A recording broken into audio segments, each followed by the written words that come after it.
Halo, selamat datang di video saya. Perkenalkan, saya Arina Fitri Hidayati, mahasiswa PPG Prajabatan tahun 2023. Pada video kali ini, saya akan membahas mengenai kaitan pendekatan CRT dengan lingkungan belajar.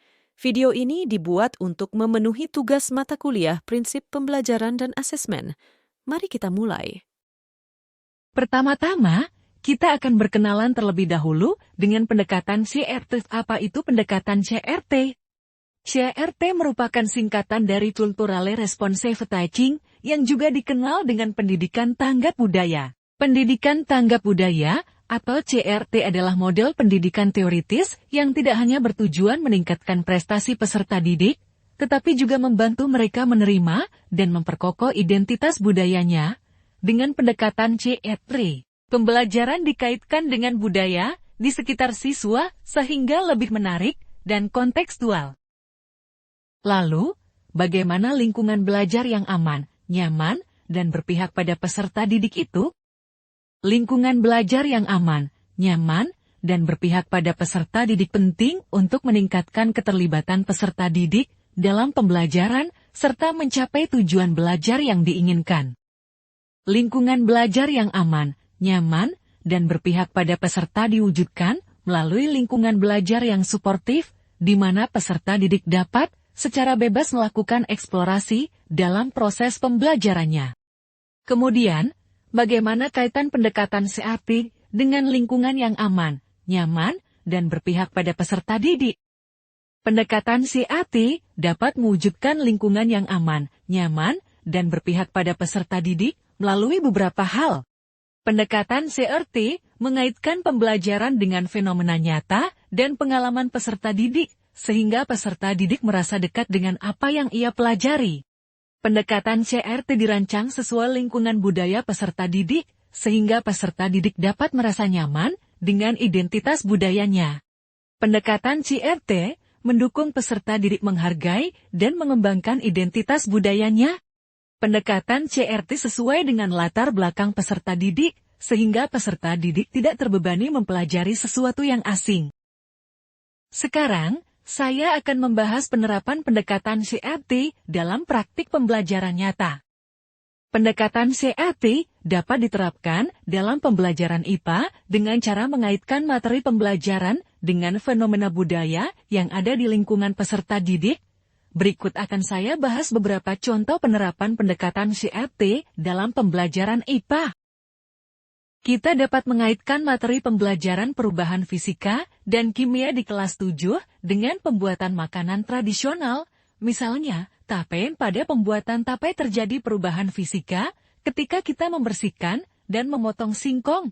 Selain itu, terjadi perubahan kimia ketika kita merebus singkong sehingga teksturnya empuk, dan juga memfermentasi singkong yang membuat singkong terasa asam dan manis. Dengan demikian peserta didik dapat mengaitkan materi pembelajaran dengan pengalaman sebelumnya sehingga terbentuk pemahaman konsep yang utuh. Kita juga dapat mengaitkan materi lain di kelas 7 yaitu materi gerak dan gaya dengan alat transportasi tradisional seperti becak dan delman. Becak dan delman adalah alat transportasi yang menggunakan tenaga makhluk hidup untuk menggerakkannya. Dengan demikian, peserta didik dapat membentuk konsep bahwa gerak terjadi apabila terdapat gaya yang menggerakkan benda atau kendaraan. Selain itu, di kelas 8, kita dapat mengaitkan materi unsur, senyawa, dan campuran dengan kegiatan pembuatan gamelan.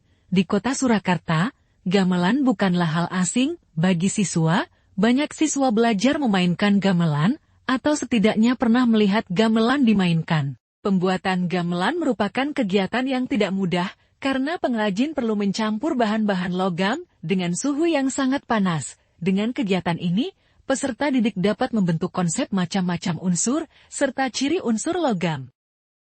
Untuk pembelajaran biologi, kita juga dapat mengaitkan materi pembelajaran dengan kehidupan sekitar peserta didik, misalnya dengan mengajak peserta didik untuk mengamati atau menanam tanaman obat atau tanaman khas Indonesia lainnya. Peserta didik dapat mengamati ciri-ciri tanaman tersebut dan mengaitkannya dengan materi keragaman hayati.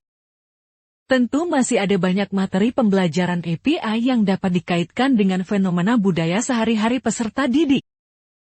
Pendekatan CRT juga dapat mendukung pembelajaran yang diintegrasikan dengan profil pelajar Pancasila.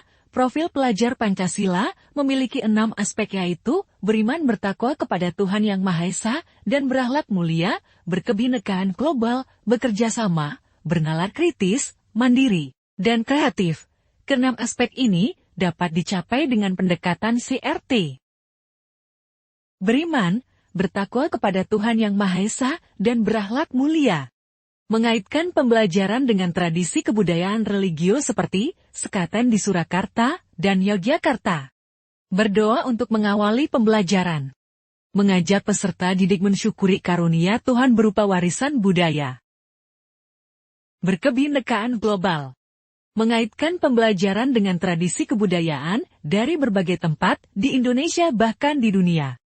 Mengaitkan pembelajaran dengan warisan budaya setempat. Bekerja sama.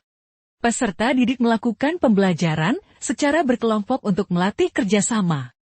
Mendorong peserta didik untuk mengikuti kegiatan bergotong royong di lingkungan sekitar sekolah dan rumah. Bernalar kritis. Melatih berpikir kritis peserta didik melalui menghubungkan materi pembelajaran dengan tradisi atau budaya peserta didik. Mandiri. Melalui pendekatan CRT, dapat mendorong peserta didik mengenal identitas budayanya dan mengembangkannya sehingga timbul rasa bangga dan memiliki sense of belong terhadap kebudayaannya. Kreatif melalui pendekatan CRT yang diintegrasikan dengan pembelajaran berbasis proyek dapat meningkatkan kreativitas peserta didik. Terima kasih telah menyaksikan video kaitan pendekatan CRT dengan lingkungan belajar peserta didik. Semoga video ini bermanfaat untuk kita semua. Mohon maaf atas kekurangan dan kesalahan yang terdapat dalam video.